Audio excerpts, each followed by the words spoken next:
السلام علیکم عزیز طلبہ، جیسا کہ آپ کو معلوم ہے کہ ہم نے الحمدللہ پہلا باب مکمل کیا اور مجھے اچھی طرح یقین ہے کہ آپ کو پورا باب بالکل سمجھ آ گیا ہوگا۔ ہم نے توحید پڑھا، رسالت، ملائکہ، آسمانی کتابیں اور یوم آخرت، یہ 5 ٹاپک ہم نے پڑھے اور آپ کو پتہ ہے کہ یہ 5 بنیادی عقائد ہیں۔ تو امید ہے کہ آپ کو یہ پورا باب اچھی طرح سمجھ آ گیا ہوگا۔ پھر بھی اگر کوئی بات سمجھ نہیں آئی تو پیارے بچوں آپ رابطہ کر سکتے ہیں۔ تو اسی طرح اب ہم دوسرا باب شروع کرتے ہیں، باب 2، دوسرا باب، اور اس باب کا نام ہے اسلامی تشخص۔ دوسرے باب کا نام اسلامی تشخص۔ اور یہ بھی ذہن میں رکھیے کہ کبھی کبھار اس طرح کا MCQ بھی بنا دیتے ہیں کہ دوسرے باب کا نام ہے، کتاب کے چاروں ابواب لکھ دیے جاتے ہیں، یعنی آپشن اے اس کے اندر بنیادی عقائد، دوسرے میں اسلامی تشخص، تیسرے میں اسوہ رسول اکرم صلی اللہ علیہ وسلم اور چوتھے میں تعارف قرآن و حدیث۔ تو بہرحال دوسرے باب کا نام اسلامی تشخص ہے۔ اسلامی تشخص کسے کہتے ہیں؟ اسلامی تشخص کا مطلب ہے کہ اس کو آپ انگلش میں آپ سمجھیں اسلامک پرسنالٹی، یعنی اس باب کے اندر ایسے ہمیں ارکان پڑھائے جائیں گے، وہ باتیں ہمیں سکھائی جائیں گی جن پر عمل کر کے انسان کی شخصیت اسلامی بن جاتی ہے۔ یعنی اسلامی شخصیت بننے کے لیے جو کچھ ضروری ہے وہ اس باب کے اندر بیان ہوگا۔ تو اس باب کے اندر جو مواد میٹیریل جو دیا جائے گا وہ جب ہم پڑھ لیں گے تو انشاءاللہ ہماری شخصیت اسلامی بن جائے گی، کیونکہ اس کے اندر حقوق اللہ بھی ہیں اور حقوق العباد بھی ہیں۔ تو اسلامی تشخص کے لیے، اسلامی شخصیت کے لیے ضروری ہوتا ہے کہ انسان حقوق اللہ بھی اچھی طرح ادا کرے اور حقوق العباد بھی اچھی طرح ادا کرے۔ تو سب سے پہلے ہم اس باب کا جو پہلا حصہ ہے حقوق اللہ، یعنی اس باب کے اندر 2 چیزیں ہیں۔ سب سے پہلے ہے حقوق اللہ اور دوسرے نمبر پہ حقوق العباد۔ تو پہلا جو نمبر ہے وہ حقوق اللہ کا ہے، اور حقوق اللہ کے اندر کیا چیزیں ہیں وہ ابھی میں آپ کو بتا دیتا ہوں۔ سب سے پہلا ہمارا سوال بنے گا ارکان اسلام سے کیا مراد ہے۔ تو پیارے بچوں، پہلے باب کے اندر آپ نے پڑھا تھا بنیادی عقائد سے کیا مراد ہے۔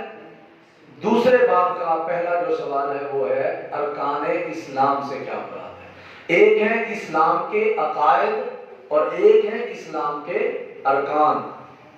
ان کا فرق سمجھنا بھی بہت ضروری ہے۔ ان کا فرق سمجھنا بھی اس لیے ضروری ہے تاکہ انسان کو پتہ ہونا چاہیے عقائد کیا ہوتے ہیں، کنسیپشنز، عقائد کیا ہوتے ہیں اور ارکان کیا ہوتے ہیں۔ تو سنیے پیارے بچوں، عقائد کا تعلق دل سے ہے، عمل سے نہیں ہے، ایمان سے ہے۔ یعنی یہ ایک ایسا یوں سمجھ لیں کہ جیسے ہم نے مثال پڑھی تھی بیج اور پودا، یعنی بیج بنیادی چیز ہے، عقیدہ ہے، اور عمل جو ہے وہ پودا ہے۔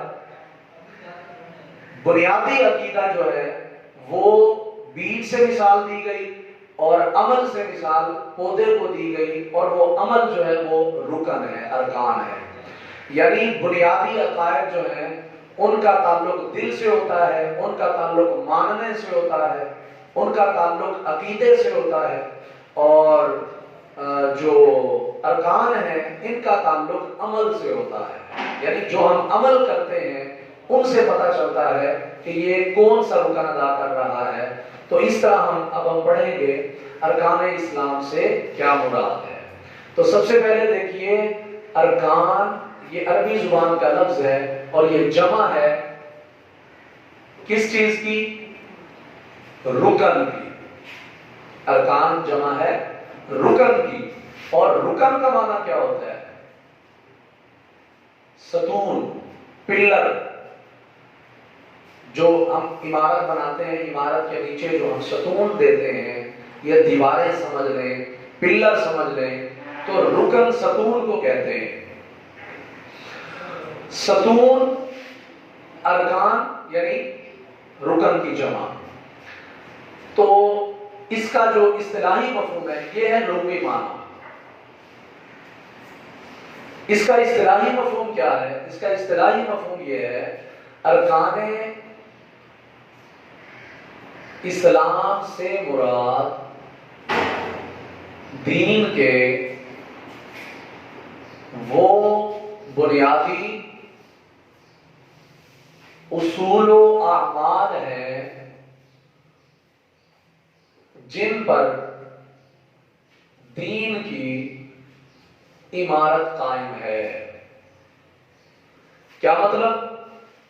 جس طرح پلر پر، ستون پر عمارت قائم ہوتی ہے، اسی طرح دین بھی ایک عمارت ہے اور اس کے جو پلر ہیں، اس کے جو سہارا ہیں، اس کے جو ستون ہیں، وہ یہ ارکان ہیں. تو اس کا مفہوم یہ ہوگا کہ ارکان اسلام سے مراد دین کے وہ بنیادی اصول و اعمال ہیں جن پر دین کی عمارت قائم ہے، مستقیم ہے، مستحکم ہے. آگے چلتے ہیں. اگلا سوال ہے ہمارا، ارکان اسلام کتنے اور کون سے ہیں؟ یہ ایم سی کیو بن سکتا ہے. ارکان اسلام ہیں 2 3 4 5. تو جواب کیا ہوگا؟ 5. تو ارکان اسلام کتنے ہیں؟ 5 ہیں. کون کون سے ہیں؟ اب یہ اسی سوال کا حصہ ہے. ارکان اسلام کتنے اور کون سے ہیں؟ 5 ہیں اور وہ یہ ہیں. نمبر 1 کلمہ شہادت. نمبر 2 نماز. نمبر 3 زکات. نمبر 4 روزہ. نمبر 5 حج. تو اس طرح پیارے بچوں یہ ہمارے اس سوال کا جواب ہوگا، کلمہ شہادت، نماز، زکات، روزہ، حج. تو یہاں پر ایک تھوڑی سی کنفیوژن ہوتی ہے بچوں کو. وہ ارکان اسلام لکھتے ہوئے یا تو صرف لکھ دیتے ہیں کلمہ، یعنی اس کے آگے کچھ نہیں لکھتے، صرف لکھ دیتے ہیں کلمہ، نماز، روزہ، زکات، حج. یا پھر لکھ دیتے ہیں کلمہ طیبہ. کلمہ طیبہ نہیں لکھنا، صرف کلمہ نہیں لکھنا، کلمہ شہادت لکھنا ہے. کیونکہ اس کے اندر یہ گواہی ہوتی ہے کہ اے اللہ میں گواہی دیتا ہوں کہ تیرے سوا کوئی عبادت کے لائق نہیں ہے، اور میں اس بات کی بھی گواہی دیتا ہوں کہ حضرت محمد صلی اللہ علیہ وسلم تیرے سچے بندے اور تیرے رسول ہیں. بہرحال جواب اس کے اندر ہم نے صرف کلمہ بھی نہیں لکھنا اور کلمہ طیبہ بھی نہیں لکھنا، ہم نے لکھنا ہے کلمہ شہادت. یہ ہمارے 2 سوال مکمل ہوئے. اگلا ہمارا سوال ہے، ارکان اسلام کے متعلق حدیث کا ترجمہ لکھیں. ارکان اسلام کے متعلق حدیث کا ترجمہ. تو آپ کے ٹیکسٹ بک کے اندر یہ حدیث دی ہوئی ہے. میں حدیث پڑھ کے سناتا ہوں، آپ ذرا غور کیجیے، کتاب پہ دیکھیے.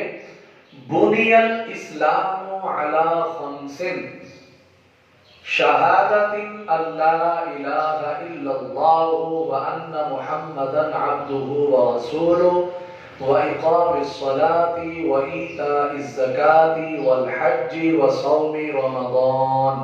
یہ حدیث ہے. تو آپ نے یہ حدیث لکھنی نہیں ہے.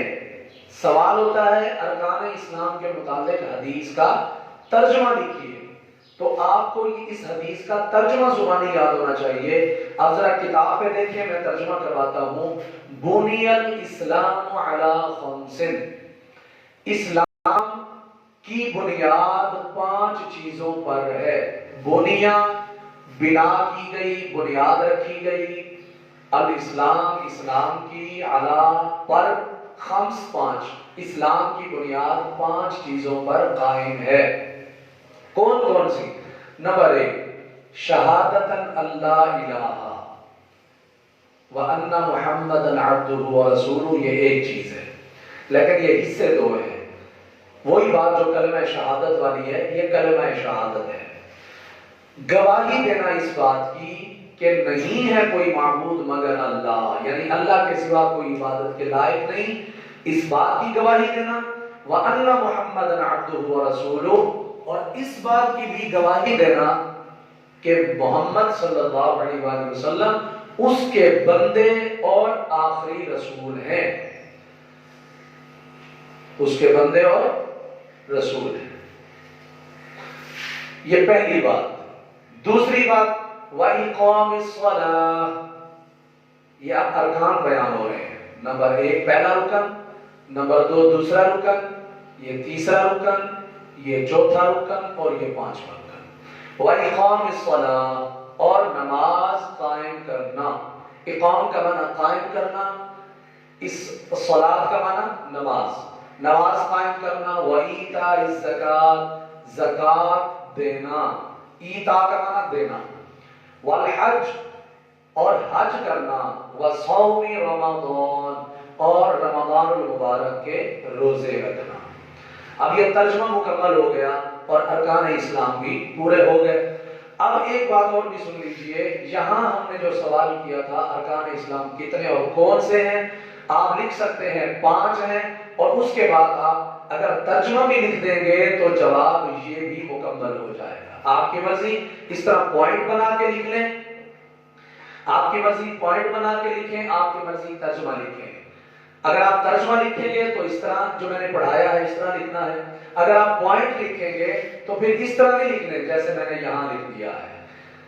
پیپر پیٹرن اٹیمپٹ کرنے کا جو طریقہ ہے وہ بھی میں آپ کو انشاءاللہ پھر کبھی سمجھاؤں گا، لیکن جب کبھی کوئی ایسا سوال آتا ہے کہ بنیادی عقائد لکھیں، ارکان اسلام لکھیں، زکوٰۃ کے مصارف لکھیں، یعنی جو تعداد کے جو سوال ہوتے ہیں جن کا جواب تعداد میں گنتی میں ہوتا ہے، تو ان کو آپ نے اس طرح نہیں لکھنا ایک لائن میں، نہیں، آپ جواب، چلے میں آپ کو یہ طریقہ سمجھا دیتا ہوں کہ ارکان اسلام کتنے ہیں اور کون سے ہیں، آپ لکھیں گے 5 ہیں اور وہ یہ ہیں، میں یہ سمجھا دیتا ہوں آپ کو،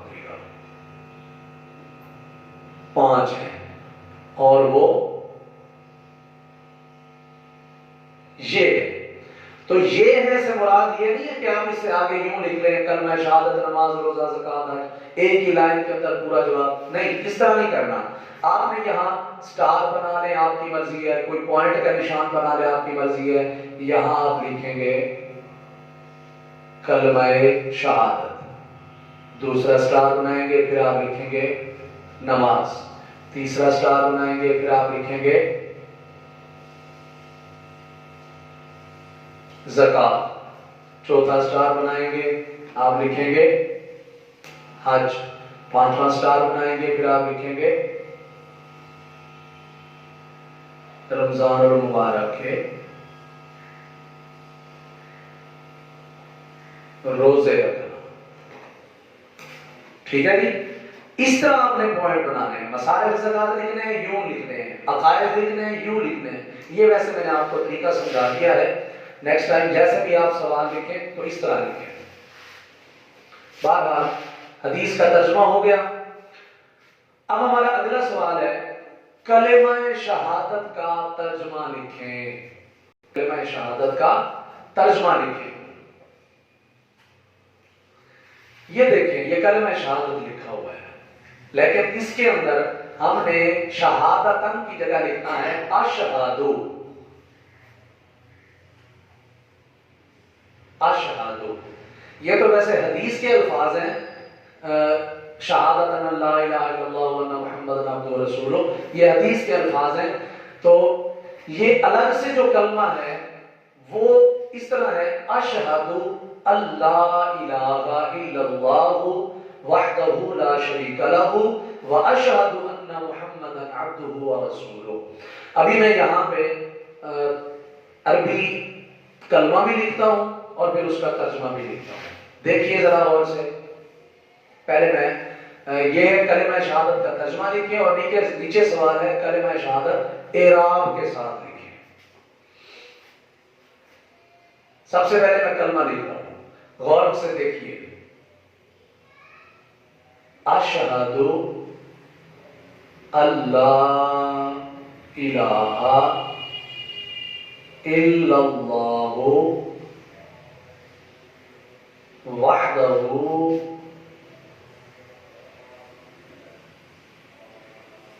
لا شریک لہ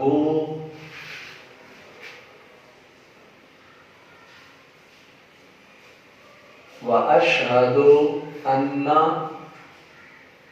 محمدا عبدہ ورسولہ۔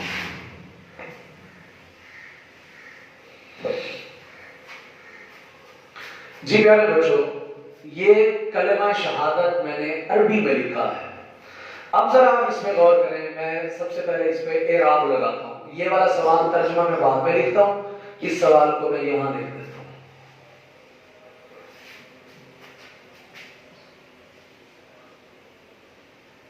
کلمہ شہادت کا ترجمہ لکھیں۔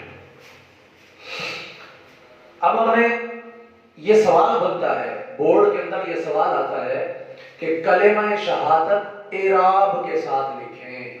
اعراب کس کو کہتے ہیں؟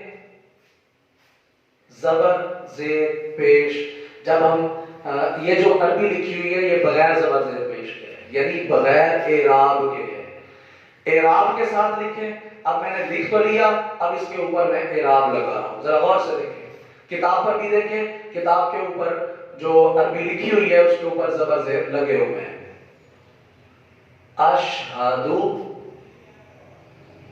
اللہ الہ الا اللہ وحدہ لا شریک لہ۔ آگے واشہد ان محمدا عبدہ ورسولہ۔ آئی سمجھ پیارے بچوں؟ یہ ہم نے اس سوال کا جواب دے دیا کہ کلمہ شہادت اعراب کے ساتھ لکھیں۔ ہم نے کلمہ شہادت بھی لکھ دیا اور اس پر اعراب بھی لگا دیا۔ سمجھ آئی؟ اب یہ سوال اس کا جواب مکمل ہوا۔ اگلا سوال ہے کلمہ شہادت کا ترجمہ لکھیں۔ تو اس کا ہم ترجمہ کیسے لکھیں گے؟ پہلے آپ سمجھ لیں، اس پر میں آپ کو سمجھا دوں کہ ترجمہ کیسے لکھنا ہے۔ اشہد، میں گواہی دیتا ہوں، ان یہ کہ لا الہ، کوئی معبود نہیں، الا اللہ، سوائے اللہ کے۔ میں گواہی دیتا ہوں کہ اللہ کے سوا کوئی عبادت کے لائق نہیں۔ وحدہ، وہ اکیلا ہے۔ کون؟ اللہ۔ وہ اکیلا ہے، وہ ایک ہے۔ لا شریک لہ، اس کا کوئی شریک نہیں، اس کا کوئی ہمسر، کوئی ساجی، کوئی برابر کا نہیں۔ واشہد، اور میں گواہی دیتا ہوں، انا، کہ بے شک، محمدن، حضرت محمد صلی اللہ علیہ وآلہ وسلم، عبدہ، اس کے بندے ہیں۔ عبد بندے کو کہتے ہیں۔ ورسولہ، اور اس کے رسول ہیں۔ تو ہمارے اس سوال کا جواب بھی آ گیا کہ میں گواہی دیتا ہوں کہ اللہ کے سوا کوئی عبادت کے لائق نہیں، وہ اکیلا ہے، اس کا کوئی شریک نہیں، اور میں اس بات کی بھی گواہی دیتا ہوں کہ حضرت محمد صلی اللہ علیہ وآلہ وسلم اس کے بندے اور رسول ہیں۔ سمجھ آ گئی پیارے بچوں؟ یہ ہمارا دو سوالوں کا جواب ہو گیا۔ کلمہ شہادت اعراب کے ساتھ بھی لکھا گیا اور آپ کو ترجمہ بھی بتا دیا گیا۔ امید ہے آپ کو اچھی طرح سمجھ آ گیا ہوگا۔ تو یہ اس طرح ہمارا آج کا یہ لیکچر مکمل ہوتا ہے، اختتام پذیر ہوتا ہے۔ خوش رہیں، آباد رہیں، اللہ آپ سب کو اپنی حفظ و امان نصیب فرمائے، آمین۔ السلام علیکم ورحمۃ اللہ وبرکاتہ۔